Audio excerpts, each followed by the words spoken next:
Mettapalli.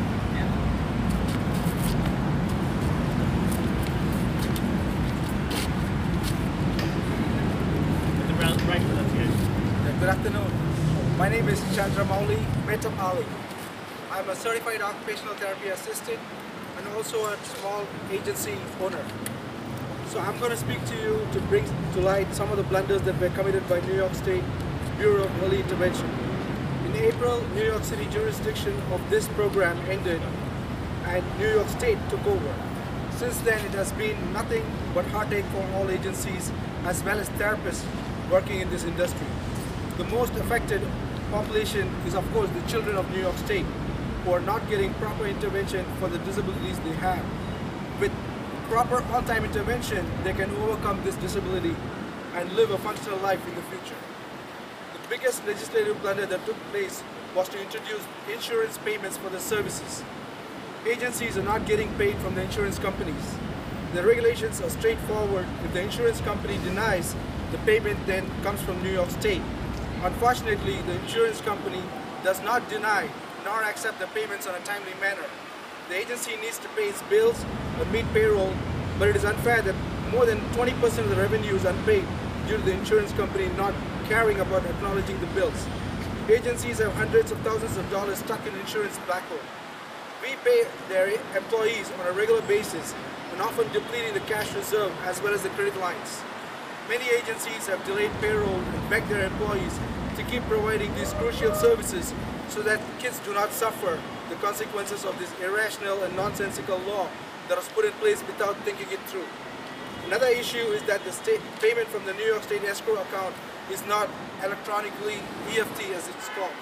Agencies bill New York State processes, and when the check is issued, it is mailed out via regular mail, which takes more than 3 to 5 days to get the agency, adding to the delay of the processing.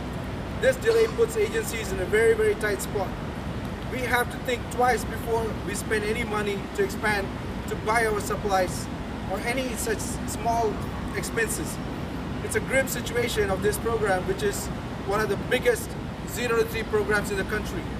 Regulations after regulations are handed to the agencies in the name of compliance and oversight. Audits, especially fiscal audits, are conducted and money is recuperated by New York State, money which did not get paid to us in the first place.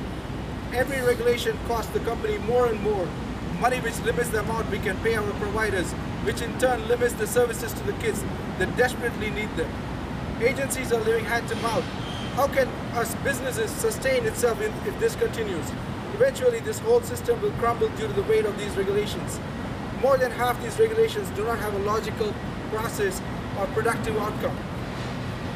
NYC, that is a system that's introduced, the database was introduced last year.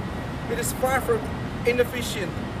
Every day new issues come up in this system. It is inefficient because it is not fully implemented and not because the logical architecture is also flawed. Why are the agencies not able to run the reports in the system? State officials can. This is a half-baked plan which has been implemented, and now we all hope that the people will just fix it by complaining about issues. Is this a proper method of spending taxpayers' money? It is unacceptable that the government of the people, by the people, and for the people is failing in all 3 aspects that are the basic foundation of this existence. Please consider these points and show some that there is still goodwill and self-respect in this legislature and people that are elected by the people. One more point I'd like to bring to notice: New York State has been advertising and promoting businesses to come into New York. I do not know how this is going to happen when we are not able to exist properly over here. Thank you very much. Thank you to all the legislators. Thank you. Larry.